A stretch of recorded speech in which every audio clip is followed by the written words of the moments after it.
tonight, the breaking news as we come on, this storm hitting just before things.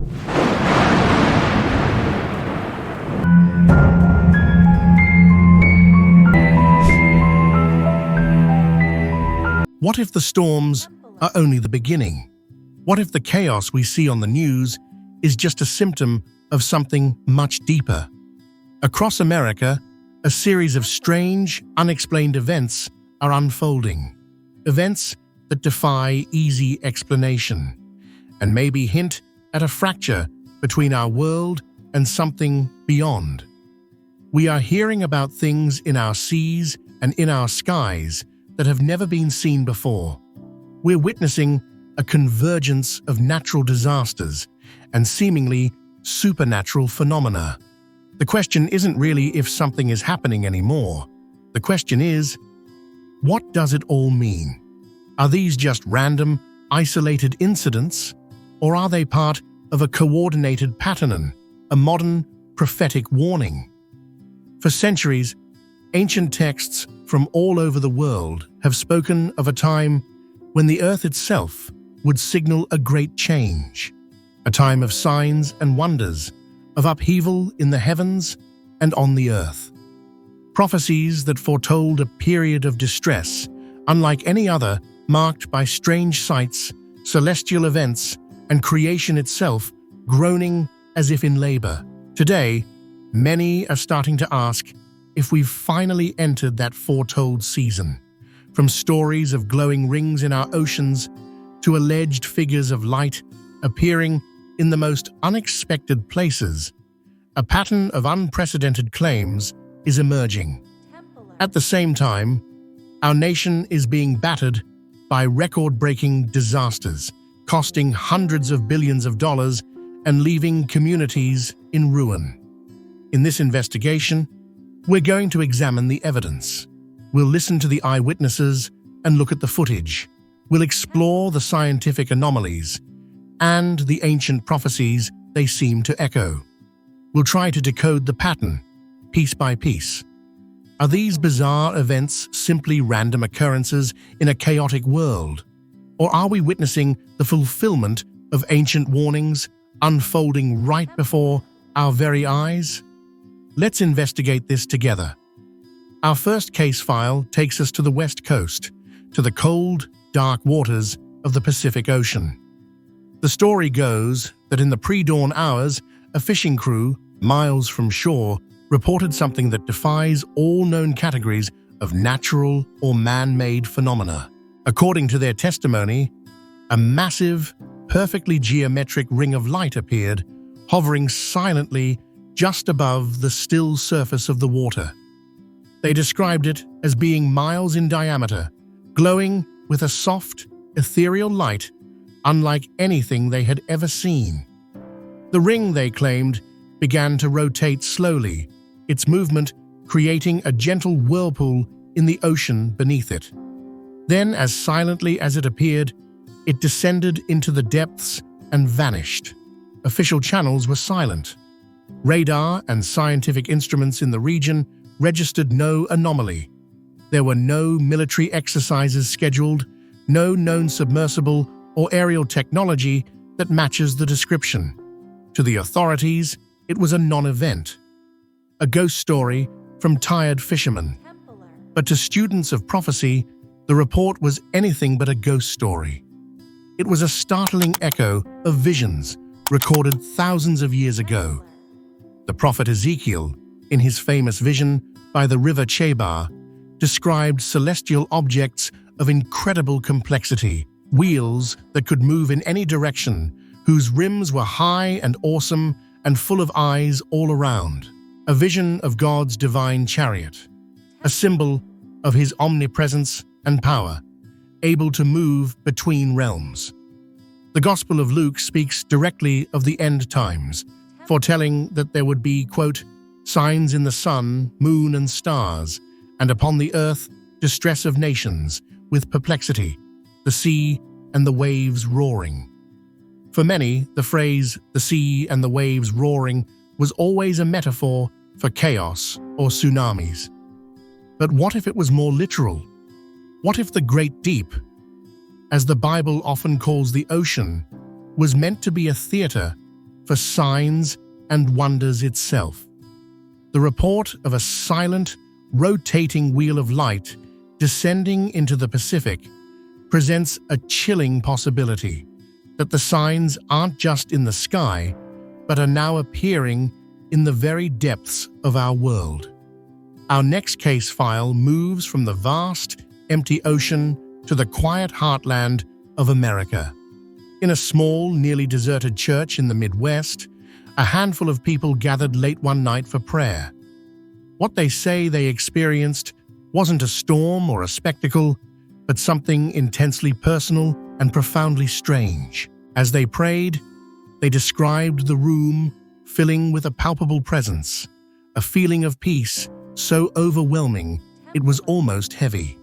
Then, near the altar, a figure supposedly began to coalesce. It wasn't a physical person, but a being made of what witnesses could only describe as golden liquid light. They reported a tall, robed, humanoid shape that radiated a warmth felt deep in their bones. It had no distinct face, yet they felt they were being looked upon with an expression of profound love and sorrow. It made no sound, but several of those present claimed to hear a message in their minds, a single word, ready. And then it was gone. The event lasted only moments. There's no footage, no physical evidence. There is only the shared, tearful testimony of a small group of devout individuals who are now convinced they were visited by a heavenly being. Of course, skeptics would be quick to dismiss this as a product of group delusion, a shared hallucination brought on by intense prayer in a dimly lit room. It's impossible to prove or disprove. Yet, the description bears a striking resemblance to visions of angelic or divine beings found within Scripture. The prophet Daniel, describing a vision by the river Tigris, speaks of a celestial being whose face was like the appearance of lightning, his eyes like flaming torches, his arms and legs like the gleam of burnished bronze. This being's appearance was so terrifying and awesome that it left the prophet with no strength. The description from the Midwest church is different in one key aspect. The being they saw was peaceful, not terrifying. This has led some interpreters to wonder if this isn't a warning, but a final, gentle call, a quiet moment of divine presence before a storm. In the book of Revelation, angels are central actors, messengers of both grace and judgment, described as beings of immense power and light. Could this reported visitation be a modern manifestation of such a being?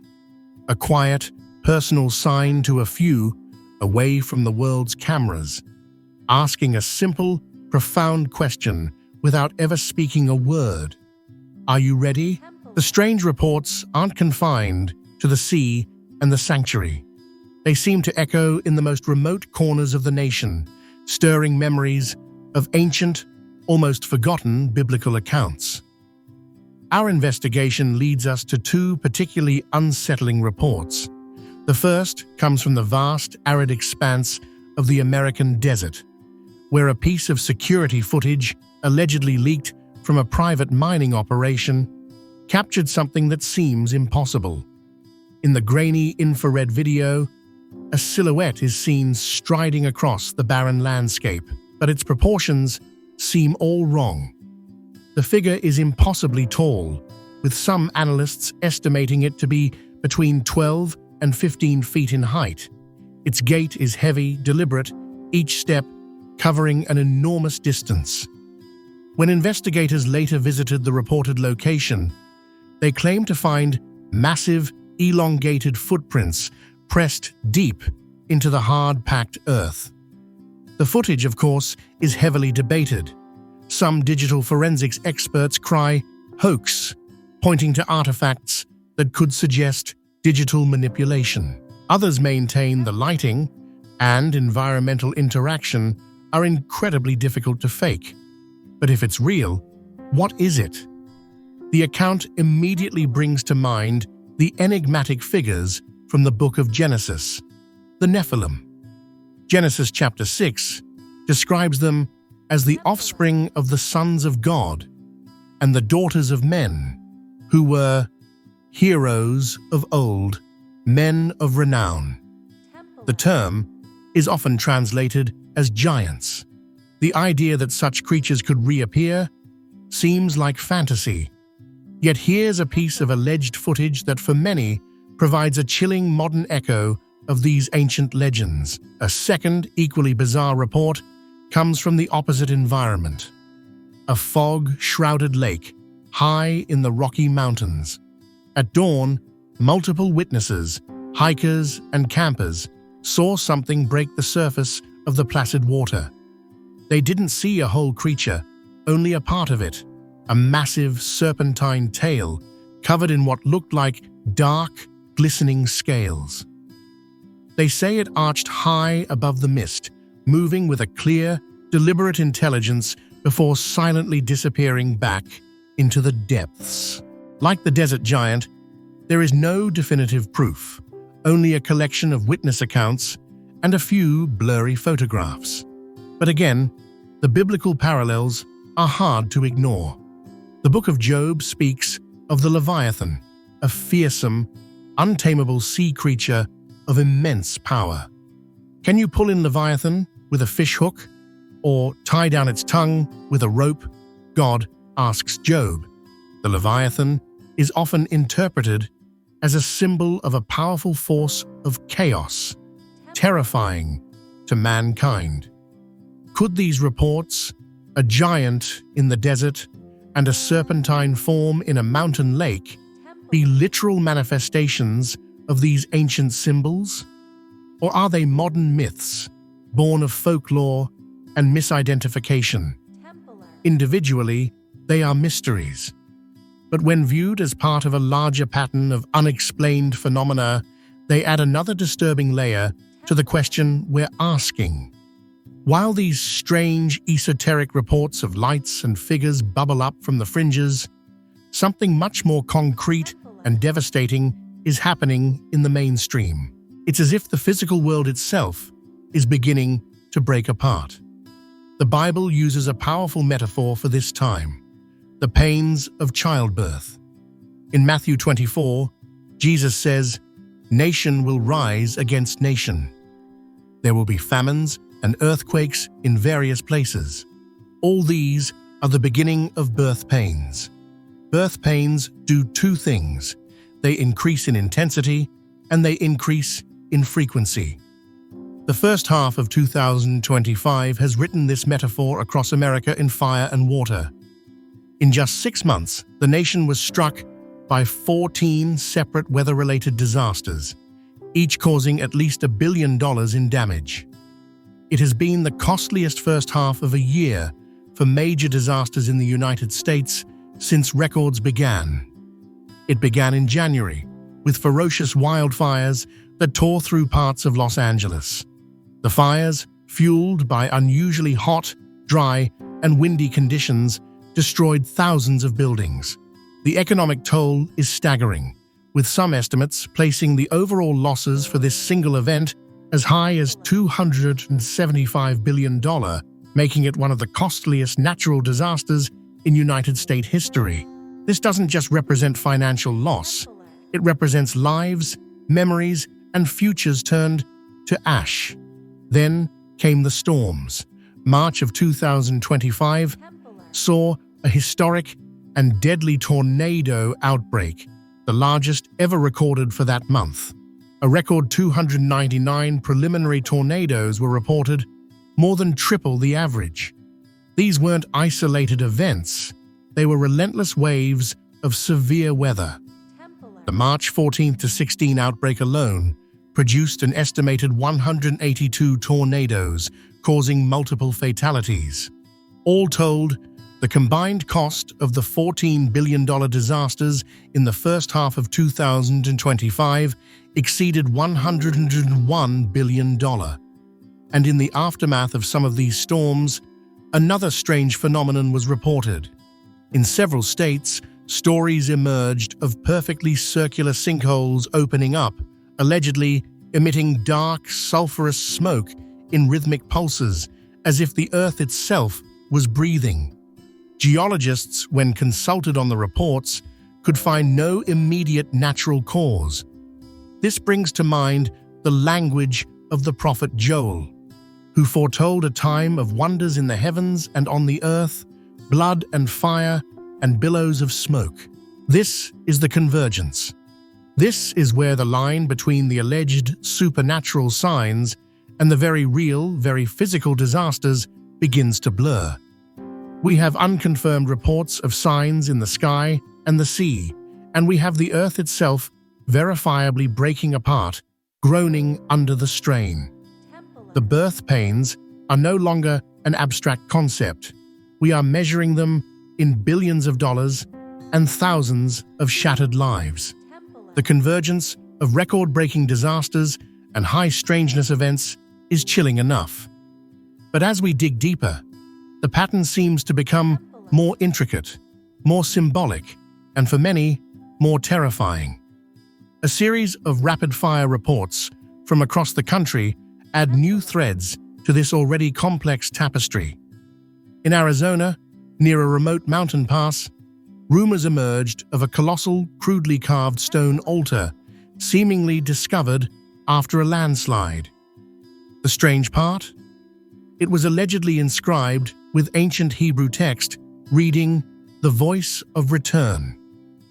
Witnesses claimed the altar itself would vibrate violently at times, despite there being no seismic activity in the region. In Wyoming, a rancher reported an 80-meter perfect circle of fire that appeared in one of his fields.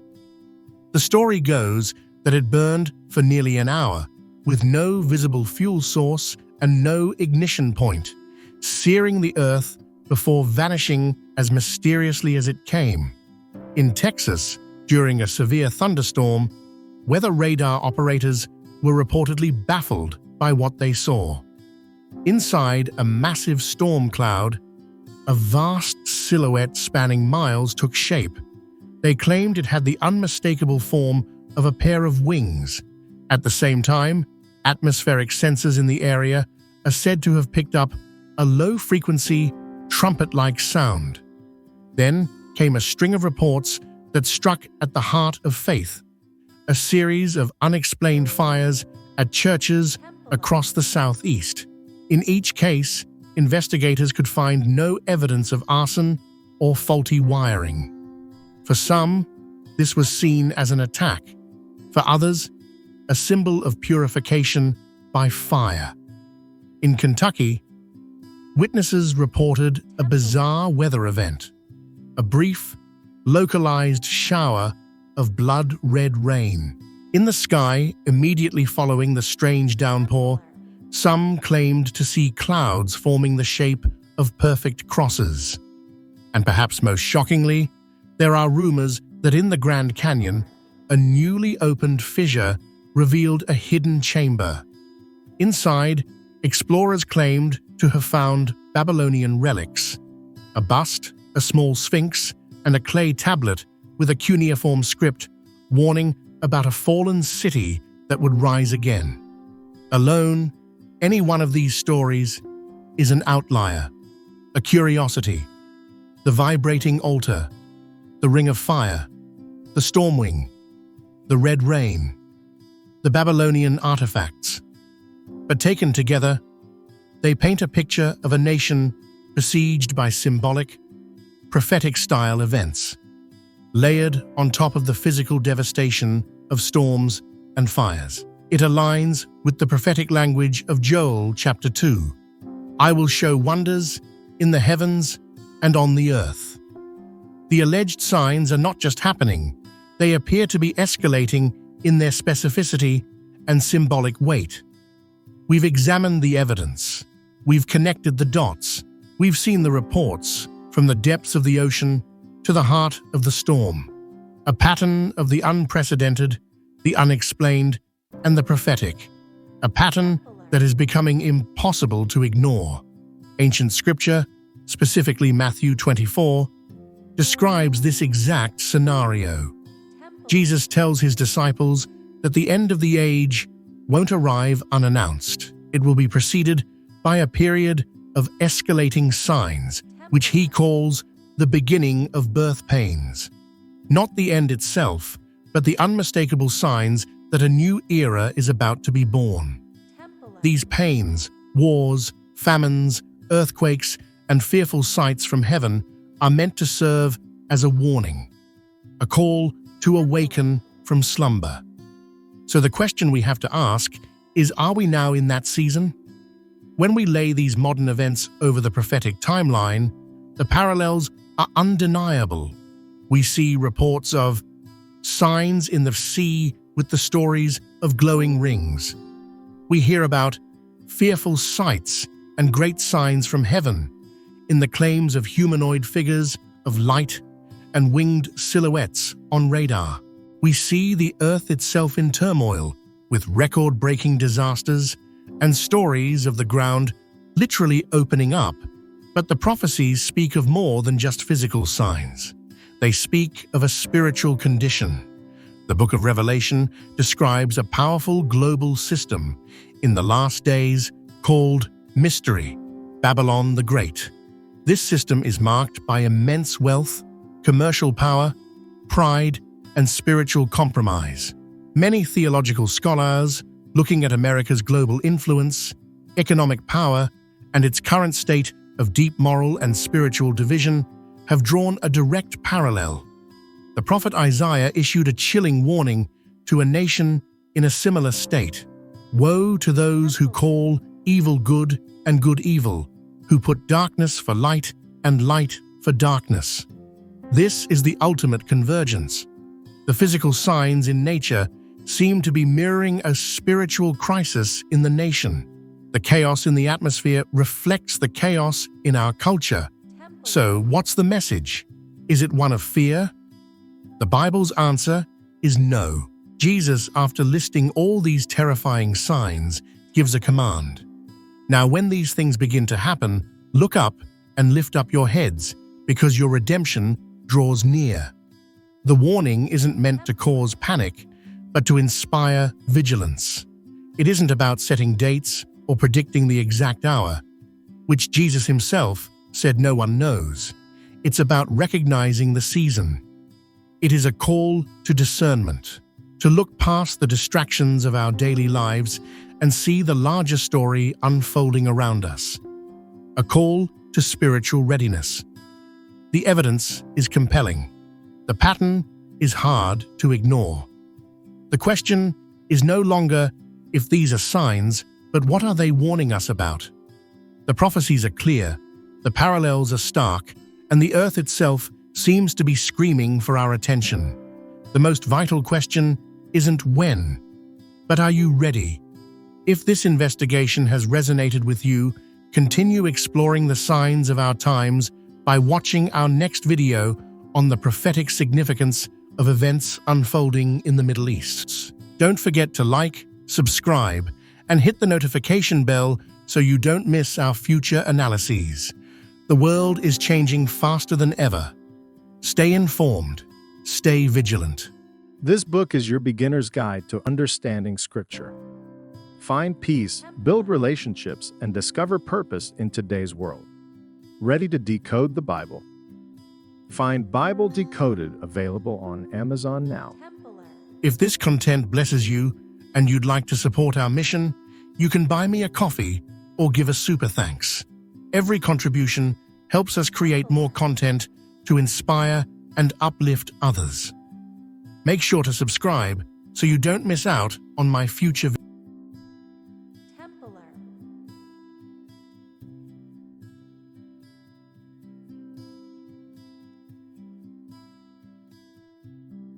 Templar.